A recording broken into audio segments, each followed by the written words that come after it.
سینے پر پڑا ہوا تھا، اس نے اس کے لانے والے کا پتہ معلوم کیا کہ یہ خط کون لایا ہے، اور اس کو اپنے دل میں بھی کچھ خوف سا محسوس ہونے لگا۔ پھر اس نے اپنے کار پروازوں کو بلا کر ان سے پوچھا کہ کہنے لگی بلقیس کہ اے درباریوں، مجھے یہ بتاؤ کہ میرے پاس یہ خط کس طرح ڈال دیا گیا ہے، اور وہ خط بڑی عظمت و عزت کا ہے اور حضرت سلیمان کی طرف سے ہے، اور اس خط کو شروع کیا گیا ہے بسم اللہ الرحمن الرحیم سے، کہ جس کا ترجمہ ہے کہ وہ جو بڑا مہربان ہے، اللہ نہایت رحم والا، اور اس میں لکھا ہے کہ تو اپنی سلطنت پر زور مت دکھاؤ اور میرے پاس مسلمان ہو کر چلی آؤ۔ بلقیس نے یہ خط پا کر اس کو بڑی تعظیم اور تکریم سے پڑھا، اور خدا کی مہربانی سے وہ دولت اسلام سے مشرف ہو گئی، اور تقدیر الہی وہ حضرت سلیمان علیہ السلام کی زوجیت میں داخل ہوئی۔ خط کا مضمون پڑھ کر وہ اپنے ملازمین سے کہنے لگی کہ سعلبی اور ابو ہریرہ سے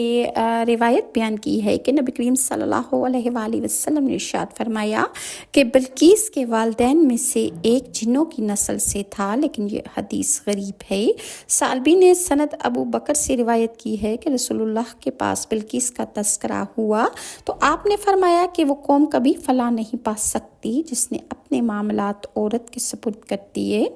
اور صحیح بخاری میں ابو بکر رضی اللہ عنہ سے روایت ہے کہ رسول اللہ کو جب خبر ملی کہ اہل فارس نے کسریٰ کی بیٹی کو اپنا بادشاہ بنا لیا ہے تو آپ نے فرمایا وہ قوم کبھی کامیاب نہیں ہو سکتی جس نے عورت کو اپنا بادشاہ بنا لیا۔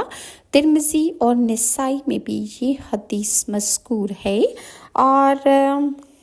بعض روایات میں ہے کہ ہدہد نے بتایا کہ وہ کافر ہیں، اللہ کے سوا سورج کی پوجا کرتے ہیں، شیطان نے ان لوگوں کو گمراہ کر کے اللہ کی عبادت سے روک رکھا ہے،